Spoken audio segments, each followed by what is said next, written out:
For the uninitiated, this is a kendama, a skill toy with hundreds of possible tricks, and today I plan to conquer it by hitting what some consider to be the single most difficult trick in all of kendama, but not by actually putting in the effort to master it.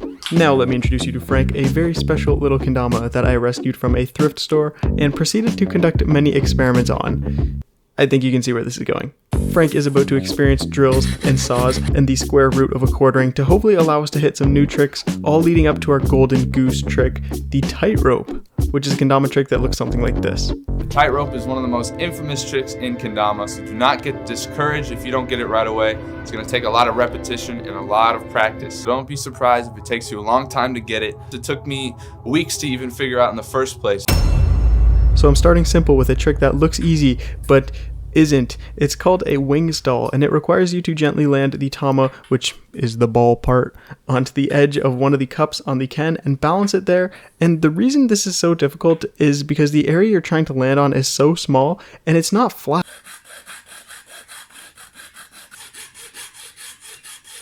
Jeez, this blade is just not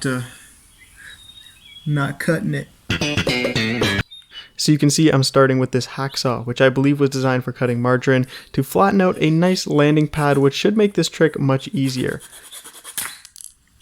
Oh, holy moly. It's not very straight, but at least it's still June.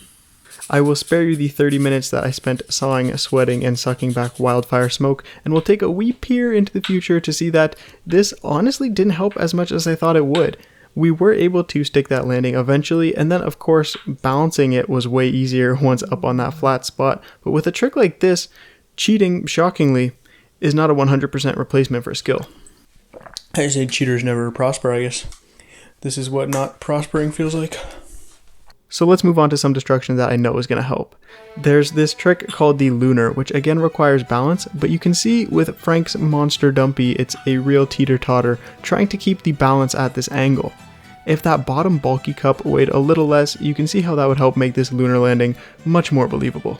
And you know, drilling holes in base cups is something that kendama companies already do for this exact reason. But I really wanted to push it and make as big of a base cup as I possibly could.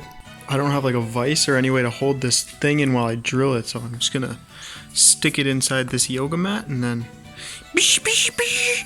Emphasis on the wanted to, because this kendama is made with some really hard wood apparently, and without the right tools, Operation Extra Large became Operation Extra Hard. My dad showed up by total coincidence and not at all because he heard a ruckus in the garage, but for the sake of Frank's hole, I'm glad he did. Look, I'm not a parent, so I don't know, but if you asked me if I'd hold a small wood cylinder jammed into a yoga mat for my offspring to drill into with one of those death paddle drill bits, I don't know. I don't know about that. Yeah, because otherwise it's just burning the wood, and then the wood gets harder. So, just do that. You want to get more. But even with the dream team assembled, I couldn't get out as much as I had hoped. The drill bits were burning up, and I didn't want to have to celebrate by giving my dad a high 4, so we ended up with this beautiful cavity, which removed about 5 grams of weight from that heavy end, after taking into account the chunk that we chopped off from the front, which was apparently only 1 gram? But in a trick where every gram counts, yeah, this helped a bit with keeping the lunar stable. I mean, of course this whole modification makes things easier, and now when combined with the sticky paint that we made in a previous Frank video, lunars are way more possible on a kendama that I genuinely don't think I could have ever hit a lunar on before all these mods we've done. Okay, now those tricks were all improved by our handiwork, if I may call it that. But now it's time for the tightrope, which is literally impossible with Frank's current spiky glued tip. It's not the best, if I'm gonna be frank. So back to that hacksaw, cutting the tip off was pretty easy, and the flat tip will also allow us to unlock this balancing trick called the borders balance now.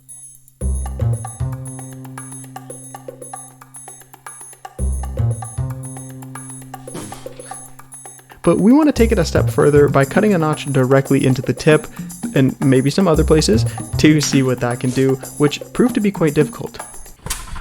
Alright, this is day 2. Everything yesterday went pretty well, but there's one thing I wasn't able to do. So I need like a slit down from the top, like a little groove for the string, which I could not cut with a hacksaw. Like I tried using like a multi-tool, a Bear Grylls tactical survival knife, and just nothing was able to cut into this hard wood. So I'm gonna try to drill in like a hole into like the side and then be able to meet the hole down with some more drilling and then cut the rest out. It's gonna be complicated, but I'm trying to make it look like this. And if you're like, whoa, that looks kind of like Sweet's Kendama's did that. It looks like you stole their idea. Nice catch. And I'm gonna have to do the same for another secret little hole and groovy place and, you know, try to use the same drill method. And if that doesn't work, it's gonna be pretty sad. I'm pretty dizzy. That was not the safest idea I've ever had. See, so this drill bit is like a little bit wider than the string, which is what we need. So I'm thinking if we go in from like the side a little bit low here, right? We'll have like a hole straight through, and then we can like beep, beep, beep, beep. Eventually, between the drill, the saw, the file, the blood, the knife, the trowel, the air, and the sandpaper, we pulled off the notch. And suddenly, the tightrope, one of the hardest tricks in Kendama, seemed like it could be possible. You know, until this very moment, I never really considered how much the flat spike would affect all of the other tricks.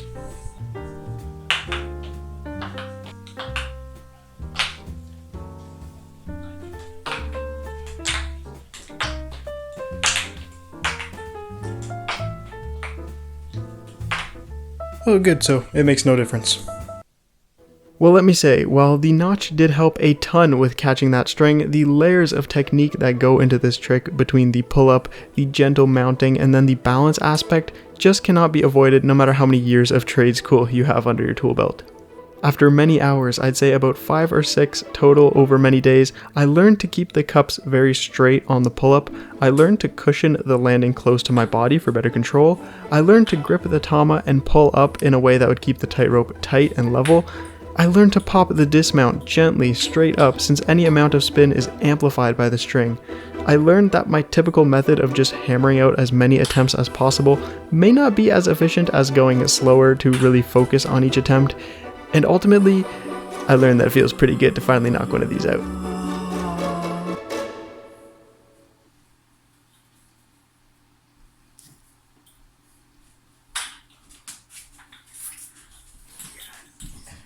The angle unfortunately wasn't perfect since I had to turn my body to make that catch, but you know what? None of this really went perfectly, which is okay, because look at this good time we've had together.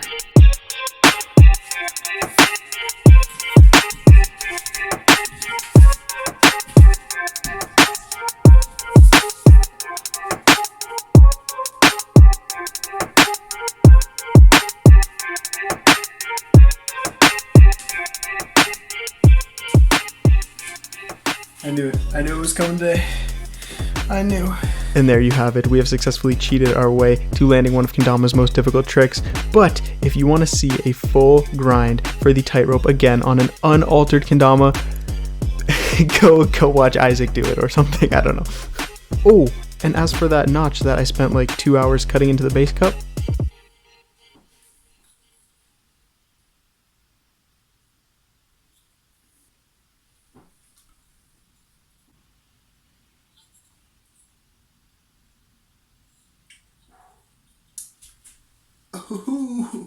That's all I got.